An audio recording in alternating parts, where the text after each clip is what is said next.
Leocadio Sebastian defends his order to import 300,000 metric tons of sugar after Malacanang called his move illegal. Facing members of a joint House panel, Sebastian said sugar supply is running low based on government data. He said there's a supply shortage of over 500,000 metric tons of sugar yearly. Sebastian signed sugar importation order number 4 without President Bongbong Marcos's approval. Marcos should have given the go signal for importation as the concurrent Agriculture Secretary and chair of the Sugar Regulatory Board. I signed the document based on the data presented to me, based on the data presented by the Sugar Regulatory Administration. There is a clear indication of the rapidly diminishing supply of sugar. Current supply is projected to run out in August 2022, this month, and end of crop year 2021-2022. Sebastian, however, admitted his order was against the administration's plan. He resigned last week as Malacanang announced an investigation on the matter. I immediately resigned when I knew the President disapproved my action. The Samahang Industriya ng Agrikultura or SINAG says the sugar supply needed by the country is not as big as what Sebastian claimed. SINAG specifies nearly 170,000 metric tons of sugar have been imported this year, tripling the imported volume in 2021. The group is also questioning why Sebastian didn't inform Marcos about the importation order when they actually met at the palace last week. Nalaman din namin ang shortfall lang is around 100,000 metric tons. Bakit nag-issue kaagad ang SRA approval na 300,000 metric tons? Bakit hindi in-inform ang presidente natin na pumirma siya in behalf of the president? Sa tingin namin may tinatago and dapat malaman natin. On his vlog, Marcos announced his plan to import sugar by October. But the president says the volume will not exceed 150,000 metric tons or half of what regulators wanted to import. Habang ang production pa natin ay inaayos pa natin, napipilitan tayo mag-import, ngunit tiyakin natin na yung importation hindi naman sobra. Hindi sobra-sobra doon sa pangangailangan. At meron namang supply dito sa Pilipinas. Some lawmakers now urge Sugar Regulatory Administration officials who signed the importation order to resign out of delicadeza. Cian Arcangel, CNN, Philippines. The House Committees on Good Government and Public Accountability and Agriculture and Food will hold another hearing on the sugar importation mess on Thursday. Another signatory of the Sugar Regulatory Administration Board's order to import 300,000 metric tons of sugar has resigned. Roland Beltran submitted his resignation to Executive Secretary Vic Rodriguez on August 4th, citing health reasons. The letter stated, quote, "This is without prejudice to any investigation that may be conducted in connection with the importation order." Beltran was among the 4 signatories of the controversial memorandum. As a representative of sugar millers, he explained his vote was conditional, subject to compliance of the provisions of laws, rules, and regulations and the internal processes of the SRA. Meanwhile, President Marcos taps a former agriculture chief as his Undersecretary Domingo Panganiban took his oath of office on August 12th. Panganiban was a presidential assistant for agriculture for the late former President Fidel V. Ramos and was later appointed agriculture secretary during the Estrada and Arroyo administrations. The beverage industry also calling for the urgent importation of premium sugar. Rafael Alunan, who works as vice chairman and independent director of Pepsi Cola Products Philippines, in a Facebook post says the industry will run out of premium sugar needed for bottling carbonated soft drinks by September. Alunan cites 2 factors. One, he says, the continuing supply shortage of domestic premium sugar, which is separate and distinct from raw sugar, and another, the delay in the approval and documentation processes of the second batch of imports required by the beverage industry.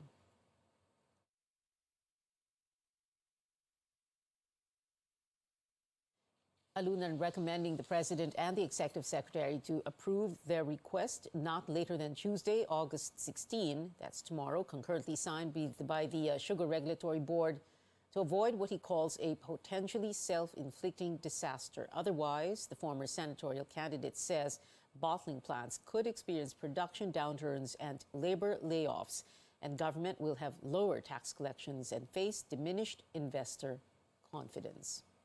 In other news, almost 20 million Filipinos live in poverty. The number swelled in 3 years from 2018 to 2021. Paige Javier gives us a deeper look. Bad weather is not an issue for Leila Tambogon as she prepares to sell vegetables. Income from her livelihood would help her construction worker husband tide over the family needs. She's thankful for the cash aid from government, but her family of 5 needs more to survive. Makaraos sa araw-araw na pamumuhay. Kaya dahil mahirap talagang buhay ngayon, lahat po ginagawa para makaahon. She says the health crisis has made things difficult, but the prices of basic goods are an added burden. Numbers from the Philippine Statistics Authority show more Filipinos joined the ranks of those living in poverty in 2021 from 2018. The percentages rose from 16.7% to 18.1%, or nearly 20 million people last year from over 17 million 3 years ago. Socio-Economic Planning Secretary Arsenio Balisacan blames the lingering health crisis.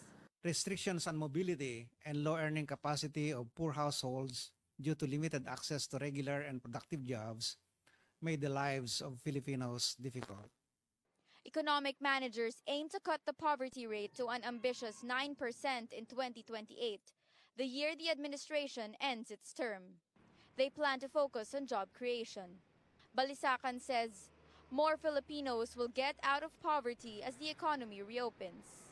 But while there is optimism, the Social Welfare Department admits bringing the poverty level down is challenging.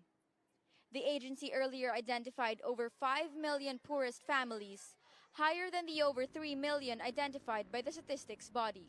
The marching order of the secretaries to identify, to make sure that these two findings, poverty incident report will really work hand in hand to identify these poor individuals and, of course, to match them with the programs of the government. The DSWD says it will review programs and tap other agencies to help the poor. Hindi lang naman assistance ang pwede natin ibigay sa mga kababayan natin na ito. Kailangan nating mabigyan din sila ng opportunity sa pagtatrabaho. The agency is also reviewing the list of conditional cash transfer program beneficiaries. But for struggling people like Leila, she hopes the cash aid will come sooner than later. Sana yung mga bilihin bumaba na. Tapos sana may dumating pang tulong. Paige Javier, CNN Philippines. More stories ahead. Authorities reimpose the expanded number coding scheme in Metro Manila ahead of the reopening of classes next week. And more U.S. lawmakers arrive in Taiwan barely 2 weeks after House Speaker Nancy Pelosi's visit. Keep it here on Newsnight.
Welcome back to CNN Philippines. The expanded number coding scheme is back in Metro Manila today. The traffic policy prohibits vehicles on the road during the morning and evening rush hours on certain days based on the last digit of the license plates. George Quiles tells us how day one went. MMDA personnel were early in their posts along EDSA to implement the number coding scheme. That's from 7 to 10 a.m. and from 5 to 8 p.m.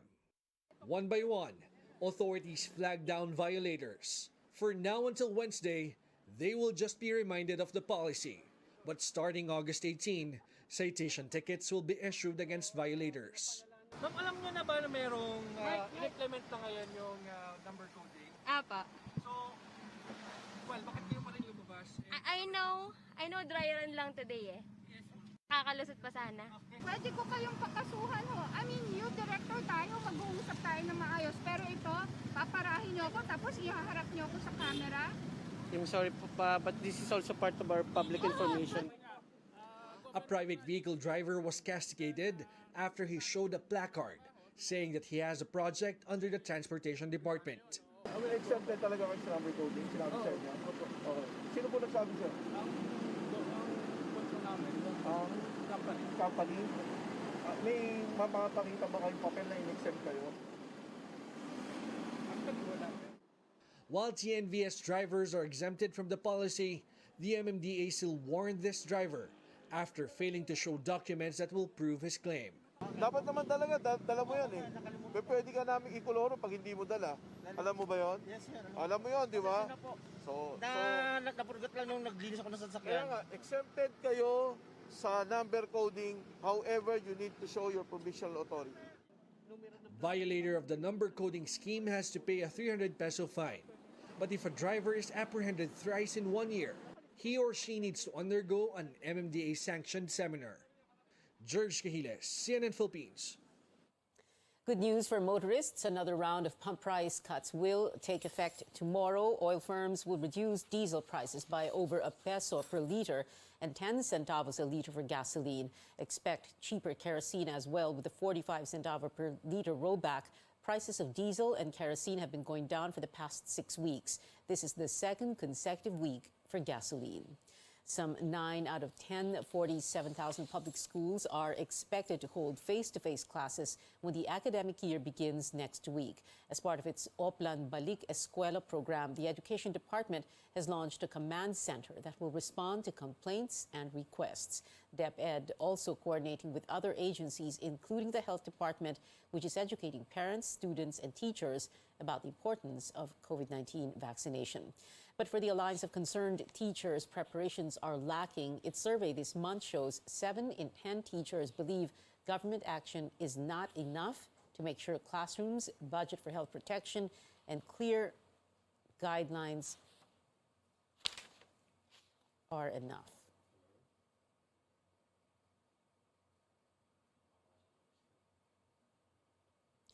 COVID-19 updates now. The Health Department confirming that tens of millions of vaccines have expired. What does the government plan to do to avoid more wastage? Amor Santos reports.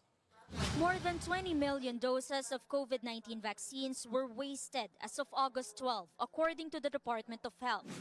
That's a wastage rate of 8.42%, meaning it doubled over the last 2 months. At an average of 500 pesos per dose, Senator Risa Hontiveros says it's like throwing away 10.33 billion pesos. At this rate, Mr. Chair, by October, lalampas na tayo sa threshold ng WHO na acceptable vaccine wastage limit na 10%. So we might have accumulated vaccines faster than we could administer them. DOH data shows the bulk of the wasted vaccines, or 19 million doses, have expired. Others were damaged by operational issues. According to Officer in Charge Maria Rosario Vergere, those that expired were from donations and procurements made by local government units and the private sector. None were from the purchases made by the national government. And the COVAX facility already committed to replace all wasted vaccines, granted that the new shots will be administered properly. Vergere adds the country will not buy any more doses this year and focus on using up the remaining stock. We're targeting that we may be able to reach at least 50% of our eligible population for first booster by October 8. And if we are going to be able to do that, then we are on the track of consuming all of these existing vaccines that we have right now. To date, more than 90% of Filipino adults have been vaccinated against COVID-19, but only 21% got their booster shot. The DOH attributes low booster coverage to overconfidence in the primary shots and concerns over side effects. Meanwhile, health reform advocate Tony Liachon suggests a number of waste-proof measures, including setting up a deadline for vaccination. Siguro ho, next 6 months, yung ayaw na po, hindi na natin mapipilit. Pero at least makatarget tayo ng 50% para tayo maprotektahan. Vergere says the DOH did not recommend lifting the state of calamity declaration, but President Bongbong Marcos can do so if the country has a stronger wall of immunity. Amor Santos, CNN Philippines. With only 1 week to go, an infectious diseases expert seeks to ensure the safe reopening of classes by pushing for mandatory vaccination in schools across the country. Catch the full interview of Dr. Ron Jean Solante on the CNN Philippines special presentation, COVID-19, Addressing the Educational Crisis. That's tonight at 8 p.m., hosted by our senior anchor, Pinky Webb and Paolo Abrera. Over in Taiwan, another U.S. congressional delegation has arrived to reaffirm, quote, U.S.-Taiwan relations. The visit comes just days after China held military drills around the island in apparent opposition to U.S. House Speaker Nancy Pelosi's Taipei trip. Our Tristan Odalo reports from Beijing. China will take resolute countermeasures to defend its territory and sovereignty following the visit of U.S. lawmakers in Taiwan. Beijing sees this as a provocative move on the part of the U.S. and an interference in the internal affairs of other countries. The Taiwan Foreign Ministry has welcomed the second high-level group from the U.S. on Sunday, led by U.S. Senator Ed Markey and 4 House lawmakers. The delegation will meet with senior Taiwan leaders to discuss the future of U.S.-Taiwan relations, including regional security, in their 2-day visit.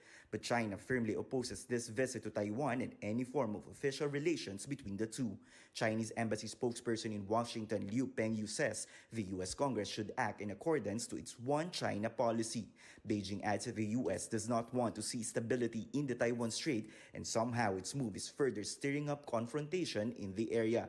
For his part, Philippine Ambassador to the United States Jose Manuel Romualdez hopes that U.S. President Joe Biden and Chinese President Xi Jinping will hold more dialogues to resolve the increasing tension in Taiwan. There is that push and pull going on between the United States and China, and we're the ASEAN community. All the ASEAN members, all 10, have asked that both China and the United States bring down the tension, because obviously we're all going to get affected by whatever happens there.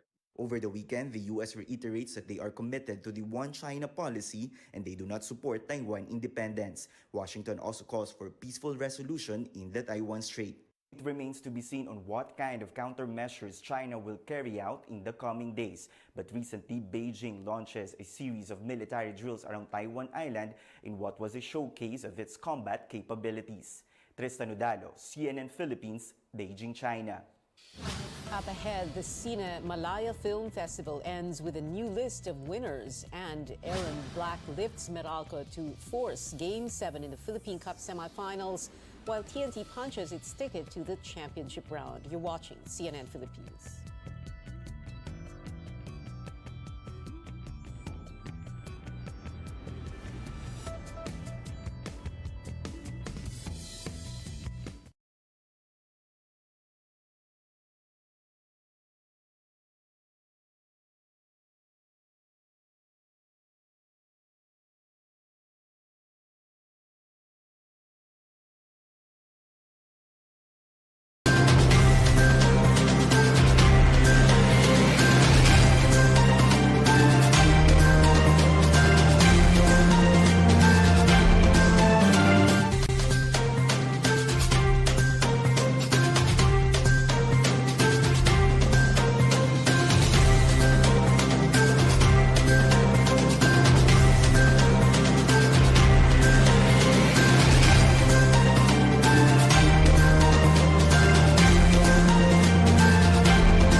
Heading back to the PBA Philippine Cup Finals to defend their title, Tropang Giga beat the Magnolia Hotshots in Game 6 of the semis at the Araneta Coliseum in Quezon City on Sunday, 87-74.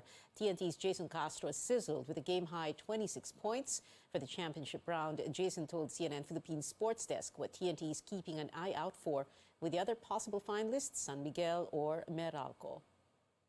Actually, both teams naman they present different problem, especially yun nga San Miguel kasi ang dami nilang guards si Junmar.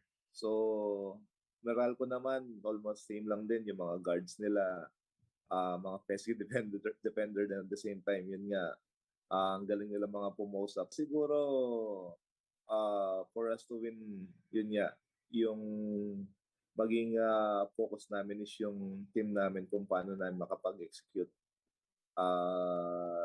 At the same time, yung defense namin kasi doon kami din nananalo eh.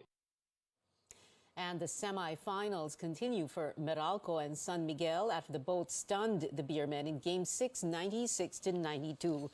Meralco was down by 10 points in the last 4 minutes, but Aaron Black sparked Meralco's endgame takeover. AB scored the boats' last 11 points. Game 7 happens Wednesday, 6 p.m. Over the Premier Volleyball League, the Creamline Cool Smashers emerged victorious again, sweeping King Whale Taipei for the Invitational Conference crown on Sunday at the Mall of Asia Arena in Pasay City. The Cool Smashers avenged their only loss of the semis against the lone foreign squad in the event. And Filipino-American NBA player Jalen Green made his way to his mother's home province, Ilocos Sur, for the first time. Giving back was part of his agenda as he shared his talents with young athletes through a short basketball clinic at the Kawayan Community Center. Green left the country yesterday. More Pinoy talent, but this time in cinema. The top honor at this year's Cinemalaya Independent Film Festival went to The Baseball Player. The Best Film awardee tells the story of a 70-year-old Moro soldier who pursues his dream despite an all-out war in his hometown. It also won Best Actor, Best Screenplay, and Best Editing.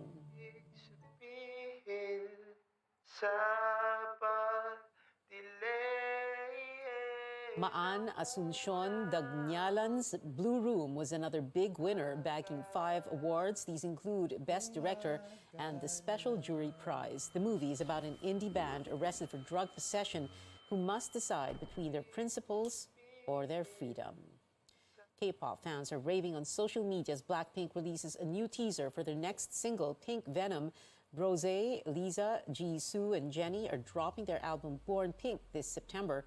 Take a look at the teaser for the pre-release single.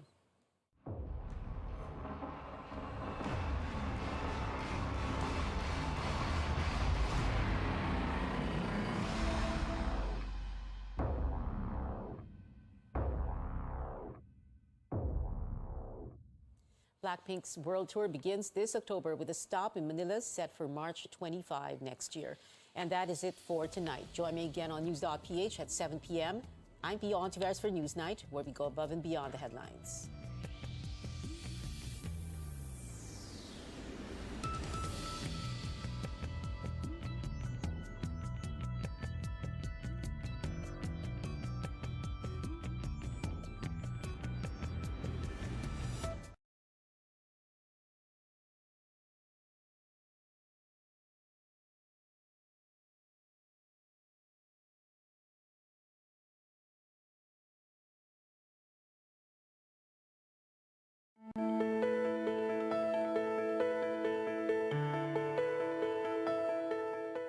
On a warm day or after an intense workout, many of us may experience sweating a lot. Sweating is part of your body's way to adapt to your core body temperature. But for others, this can be a regular occurrence even without physical activity. It's called hyperhidrosis, and it can trigger anxiety and embarrassment for those who experience it. On the program today, we'll talk more about this condition, why it happens, and how best to manage it. I'm Dr. Freddy Gomez, and welcome to MedTalk Health Talk on CNN Philippines.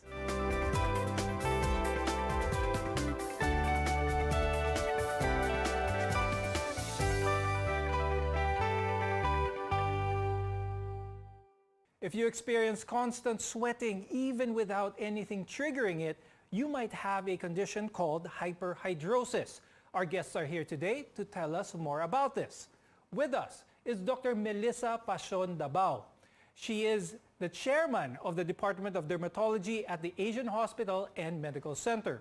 We're also joined by Dr. Allen Aguinaldo Cabrera. She is a procedural dermatologist from the Medical City. We sweat when we feel hot, when we walk, or even when we eat spicy food. Now, it's a normal and actually a necessary part of our life. Now, I'll start the conversation first with Dr. Melissa.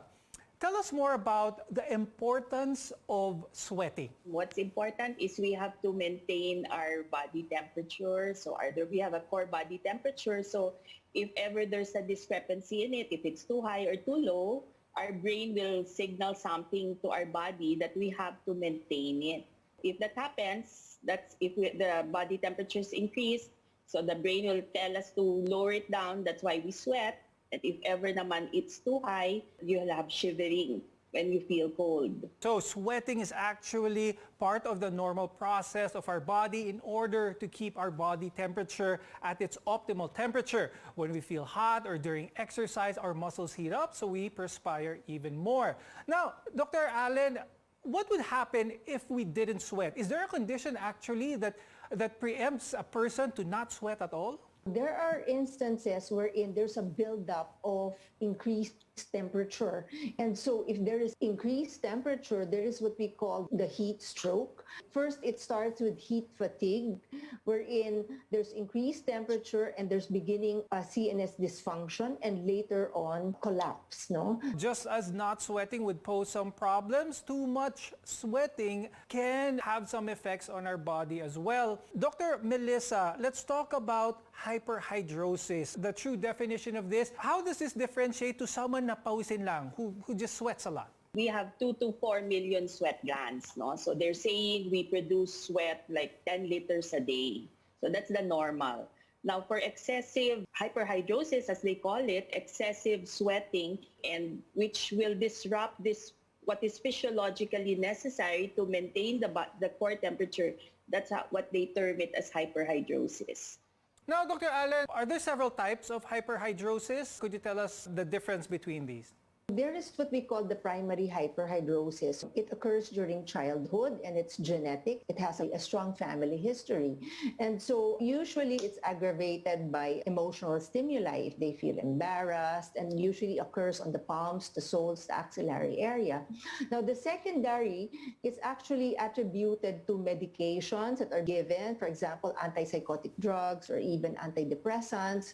Now that will also trigger excessive sweating. And so under the secondary is the systemic disorders like diabetes or even hyperthyroidism or tumors like lymphomas and pheochromocytomas. Now, all these kinds of tumors can also attribute to excessive sweating. Which one is the more common one to happen, especially here in the Philippines? Is it the primary or the secondary type? It's really the primary, and most of us dermatologists, we only see localized hyperhidrosis, particularly on the armpits, no, the axillary area, or sometimes or the palms and the soles. Now, Dr. Melissa, talking about the primary hyperhidrosis, aside from sweating a lot, and we'll talk about some of the social impact of this later on, but meron bang masamang nangyayari sa katawan kapag napapawisan tayo ng sobra-sobra?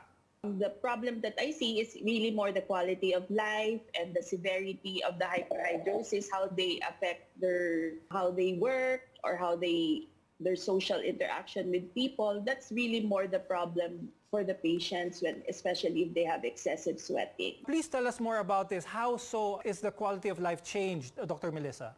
Yes, actually I have patients, especially in the corporate world, where they really have to wear corporate attire, and if they have excessive sweating, especially on the axillary, it really bothers them, and to the point that some people, they don't also go to work.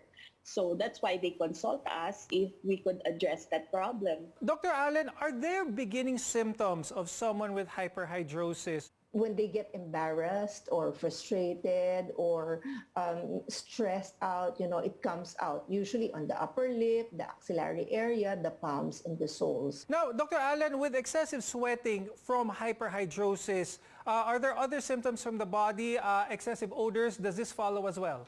Yes, especially on the axillary area because these are occlusive areas. And then later on, if it's very occlusive and there's so much sweating, it's also prone to fungal infection, no? That can also smell, no? Like we have the tinea pedis, the one on especially on the toe webs or in the axillary area. Now, there are some factors that might make you more vulnerable to the condition. Now, we'll discuss these causes when we return. And later on in the show, we'll talk about how people living with this condition can best manage the physical as well as the mental challenges that come with it. Keep it here on MedTalk Health Talk, only on CNN Philippines.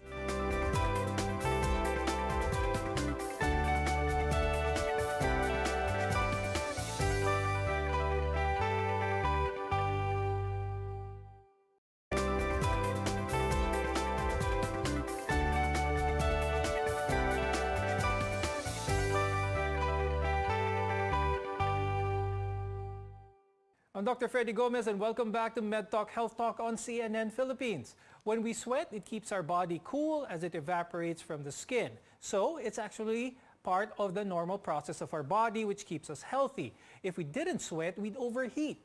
But there's such a thing as excessive sweating even without much physical activity or hyperhidrosis, and it can affect a person's physical as well as their mental health.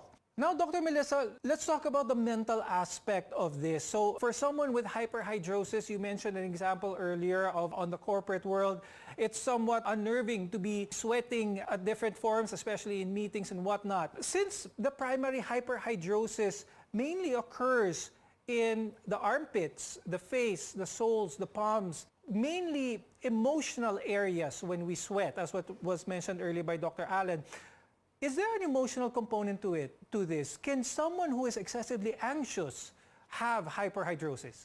Actually, that's one of the causes of the primary hyperhidrosis because of stress. Unlike the secondary hyperhidrosis, which there is an underlying medical condition. So that differentiates the two. So stress can really cause sweating. But in order for you to say that there is hyperhidrosis, there's like a criteria that at least you should have hyperhidrosis for at least 6 months. And then they experience hyperhidrosis like once a week. And it really affects their quality of life. Now, Dr. Allen, ang taong tinatawag na pasmado, is that a case of hyperhidrosis? Well, in layman's term, yes.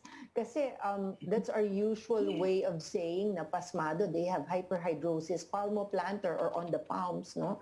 So they say they're pasmado because they have wet hands. Let's talk about one of the main focuses of this, which causes the undue embarrassment when they're in social situations. Dr. Allen, does hyperhidrosis happen 24 hours a day, 7 days a week to someone who is affected by it? Actually, there will be certain instances, maybe several times a day or maybe at night. So it depends on the condition, but it's usually they're awake. It's an emotional stimulation, they're awake. It doesn't really happen when they're, sleeping. So that is for secondary naman. But for the primary, the interesting to note is they're always awake and there's an emotional stimuli that will actually activate the sweating process. Dr. Melissa, when it comes to primary hyperhidrosis, it can happen early on in children. And of course, this can be very unsettling, not just for the child who is affected by hyperhidrosis, but for the parents as well. Now, for a parent who may think that their child may have hyperhidrosis, is probably being teased, bullied in class, what advice can you give to the parent? Is this something that their child will grow out of over time, or will it just progressively become more and more evident? Hopefully they could consult us because there's really a treatment that we can help them with, no? Even like a topical, like for children, we can just apply like aluminum hydrochloride as one of the treatment. That's like a baseline that you can let them try. Dr. Melissa, when it comes to children who might be affected by this condition, what are some of the signs that the sweating that they are experiencing is not just normal sweating, but it is already hyperhidrosis? Now you have to really differentiate, as what we explained with Dr. Allen. There are really two types, no? The primary and the secondary. So if you try to see first if it's because of stress, that you can categorize that as primary. But if you can see other from the medical history by just talking to the child and you can see other signs and symptoms, then you try to consider there might be actually a secondary problem. There might be underlying medical illnesses, like for example, thyroid. Then you try to look away from the hyperhidrosis and try to see a medical problem that can actually cause the sweating. Dr. Allen, when it comes to the correct diagnosis of hyperhidrosis, is a proper history and physical exam enough, or are there actual tests that measure the amount of sweat being released that determines someone to have primary or secondary hyperhidrosis? For the primary, there's a certain category, more than 6 months, and then there's always profuse sweating, especially on the axillary area. And then there is what we call the iodine starch testing. But then I don't really, it's purely medical and the history. No, I base so purely medical and the history. And then if you have any suspicions on medications or current medications or the medical history, then we can start doing laboratory examination just to test if there is diabetes or, as what I've mentioned, hyperthyroidism that will be causing the profuse sweating. So excessive sweating from hyperhidrosis can lead to a lot of serious problems, especially with your confidence when in a social setting. More on this when we return. Your health is our mission here on MedTalk Health Talk. You're watching CNN Philippines.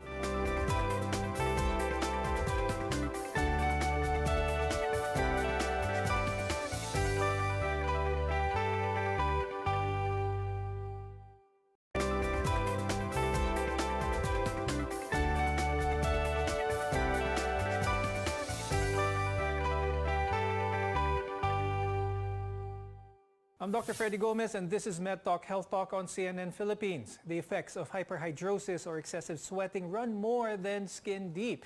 They pose a number of health risks or health issues, especially mental ones. But more than that, anxiety and depression affect those who may have it, and it can interfere with their quality of life.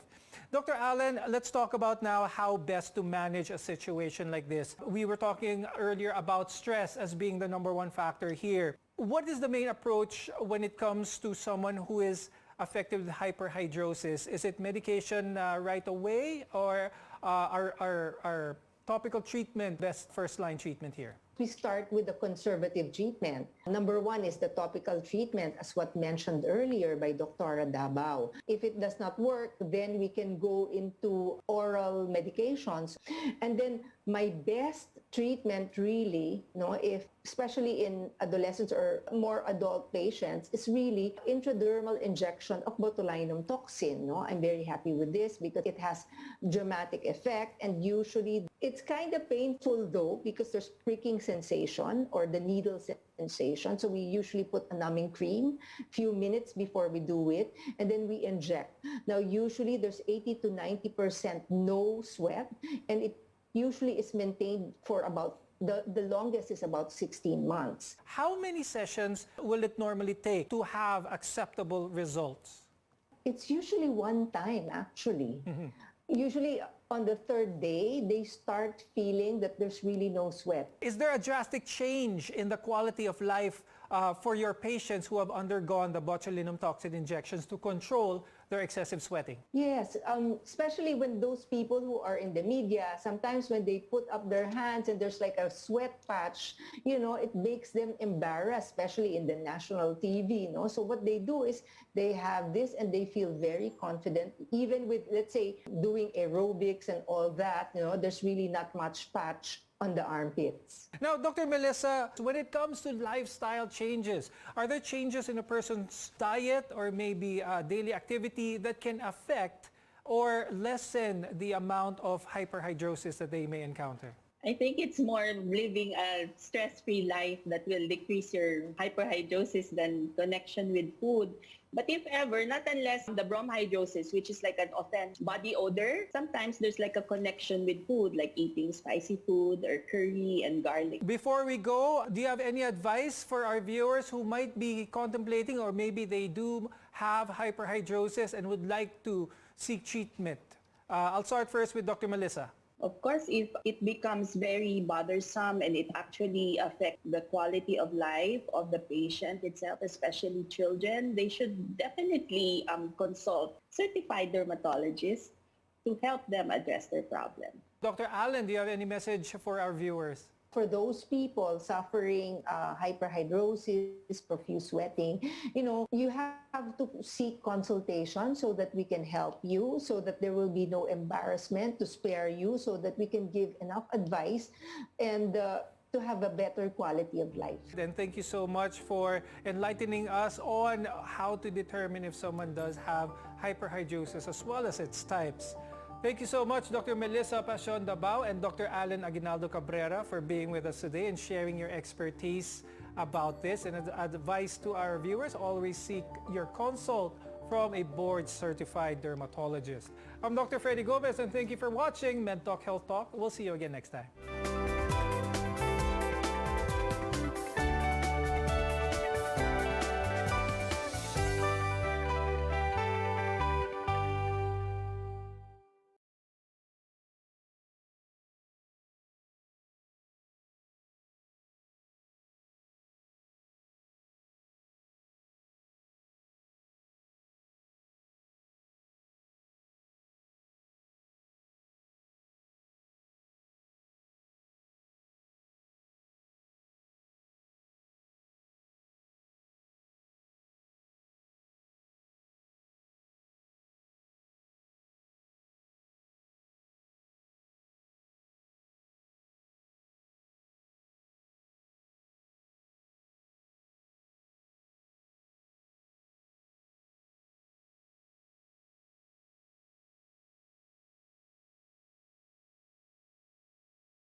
Freddy Gomez, and thank you for watching MedTalk Health Talk. We'll see you again next time.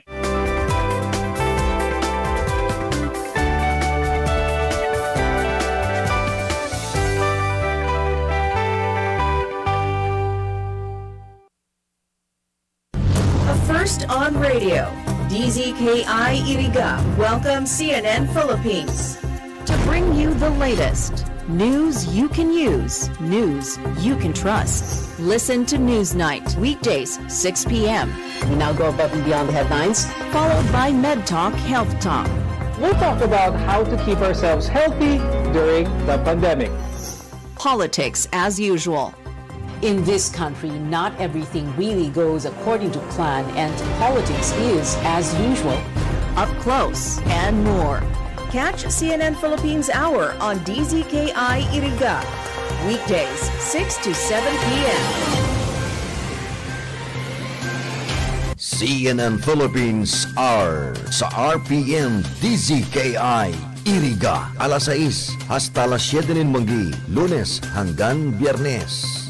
CNN Philippines Hour.